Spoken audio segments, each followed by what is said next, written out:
Hey, this is Anney. And Samantha. And welcome to Stuff I Never Told You, a production of iHeartRadio.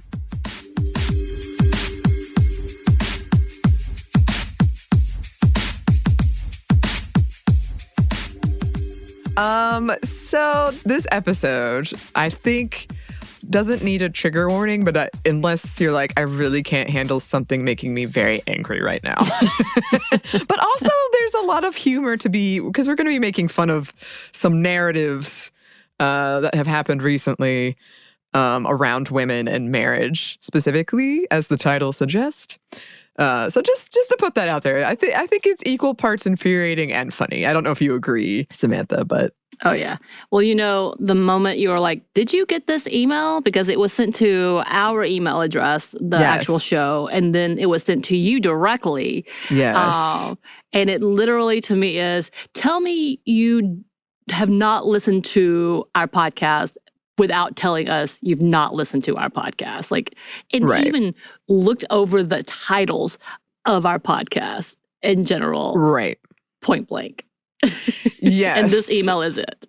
Yes. Okay. So before we get into that, I'll explain it. But one of the reasons I was thinking about this is because, and you can check out our kind of post-election reflection Monday Mini we did for more information. But one of the narratives that came out, and a lot of you have probably seen this clip circulating, is this Fox News story, news desk, where they're trying to figure out why there wasn't this red wave they had predicted.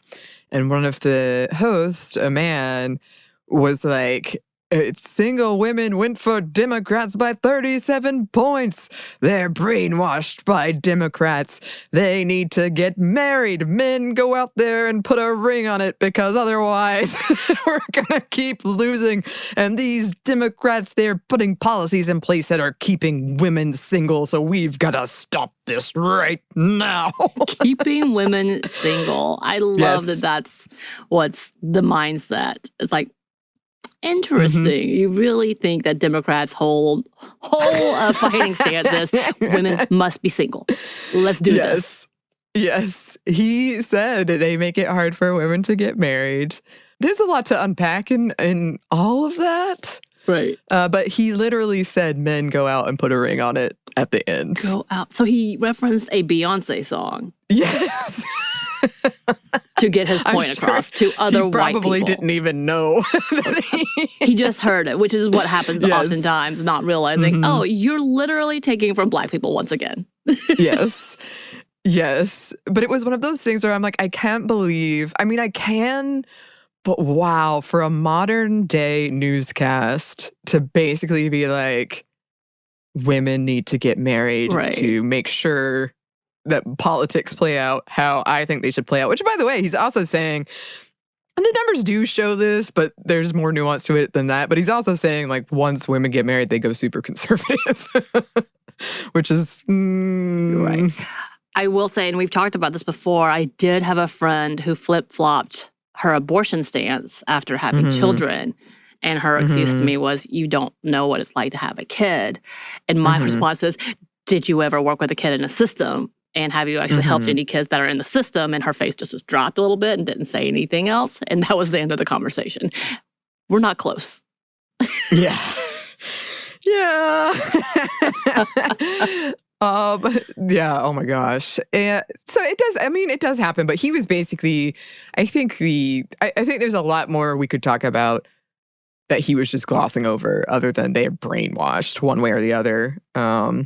It's implying like women are so easily manipulated. Anyway. No, it's definitely an implication that if there was more control over women and women don't have the mindset to think for themselves correctly. So therefore, I mean, there's definitely a lot of nuance of like, wow, you really hate women. Like, do you not understand how little you think of women? And that's a problem. Like, what? Incredibly offensive. It was, I wish I had recorded my face when I was watching that news clip. Like, oh my gosh. Wow, you're saying this on TV. Okay. And to that end, yes, Samantha referenced this email. So as part of this show, we get a lot of what I call like cold call emails, Right. which is clear. Like they're emailing a bunch of people, hey, have this guest on your show.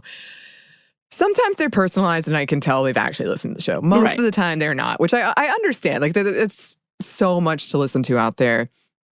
But as we've discussed, because we have mom in the name of this show, right, we get a lot of emails that are very specifically focused on issues around motherhood, which we do talk about, but most of them are not what we actually do talk about when it comes to motherhood. We're not giving mommy advice, and we would never. Right. We're not moms. Essentially, every host that's been on here, I think one out of all of us have actually had children, or at least planned a pregnancy. Mm-hmm. But I mean, like, even still, like, only half of us are married, I think. Mm-hmm. If that, of all the hosts. Yeah. Yeah. So it's one of those things where I get it, but most of them I ignore. Right. And most of them, even if, like this isn't a good fit, I could kind of see why you thought it would be. Right. Or maybe even didn't. But this email we got, and I was reading it, and my jaw dropped to the floor almost. Like, I could not believe somebody sent this to us. And again, they double down. We rarely get double emails. Essentially, we get one or the other, and they don't associate. They're addressed to us in the email to our actual show, stuff mom never told you. That's often happens. But to get it to your personal email, work email, is a whole different level. Like, this dude doubled down. Yes. And like, no, you want them on this show. Yes. Yeah. And we're gonna avoid saying his name because we really don't want to give him any publicity. His name and his little slogan are so ridiculous that I'm like, what? But we're not going to. No, and I mean, it's easily found out, but I just have no interest in giving him any more traffic. It was kind of hilarious where I was like, you clearly have no idea what we're about, or either you do and you're so deluded that you think that we would read your email and be like, wow, he's got some good points. I've been changed. Let me go get married. Yes.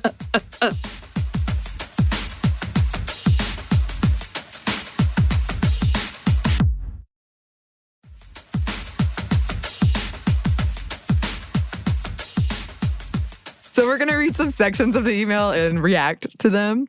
All right. So it starts with, we would love to have you interview this person on this explosive topic about how feminism's mission to empower women has actually ended up making women less happy, America less populated, and men wondering what in the world is going on. What the world is going on? I mean, at least for what it was, as an introductory, you are intrigued. You're like, wait, what? Okay. I was like, okay, where's this going? Explosive topic. They also bolded this, y'all. It was, yes. There's a lot of like red fonts and like big letters. Yeah. It's, you know what I'm talking about. Someone did a template and was like, this is how you get attention for your person. And I love that it starts with feminism's mission to empower women. So at least they understand. Yeah.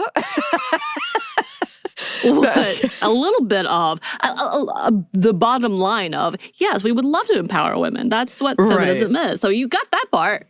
Okay. Right. That is interesting where it's sort of like, maybe if we, feed them a little compliment in the beginning, they won't realize. But, that's the thing is, like, I don't think they think of that as a compliment. You know how you're right. Oftentimes when it comes to the so anti-feminist movement's idea is that they're going to take whatever rhetoric is used and then flip it to weaponize it. So I don't know if they actually think this is a compliment as much as like, oh yeah, you're empowered. Oh yeah. Right. Yeah, I think you're right. I think they were just like, this word is what is used in this conversation a lot, so we'll get them this way. It continues. Feminism in its current form is a blatant attack on the very structure that makes America work. Marriage and family. This guest can discuss the rise and fall of feminism from a historical perspective that ties directly to communism, Marx, and BLM, and discuss in depth what this radical movement has done to men. To men. Okay, so far what we know from this dude, he knows every word to use to rile up conservative followers. Yes. So Marxism, communism, Black Lives Matter, radical movements, obviously. Yes. He knows this level of like, all right. And then also what makes people feel comfortable, marriage and family, which was a whole damn subject in high school. Did you have that subject as in high school? No, you Marriage had and family? marriage and family? Yeah. What? It was part of our home ec stuff. Oh my gosh. See, I had to take home ec, but it was like how to crack an egg. Yeah. So they did a lot of like marriage and family, also like marriage and family in college too. Wow. It's a home ec essentially Wow. in college, and that's the Mrs. degree type of level. They're just trying to get it moving on. Like, maybe I'm wrong. Maybe I'm remembering something as like a social work subject, but I'm pretty sure that was there. So again, you're from a small town too, but LJ, Georgia absolutely fed into this level of like preserve the family and women should be taught these things. It's very funny. But yeah, I find that they did well in finding the right words to rile up certain people groups. Yes. I also want to go back to the fact that they're very concerned about America's population. Yeah. And we know that's a white supremacist term and tactic, just as a reminder. Yep. It sure is. And I mean, I think it's clear, but this is a man we're talking about who's like, let me come on and tell you about feminism from a historical perspective, which I think is pretty telling in itself. Yes. All right. So clearly we got a lot of thoughts about this. We've been getting riled up. I got all the rants. Yes, this one is chock full of rants, which I think is appropriate.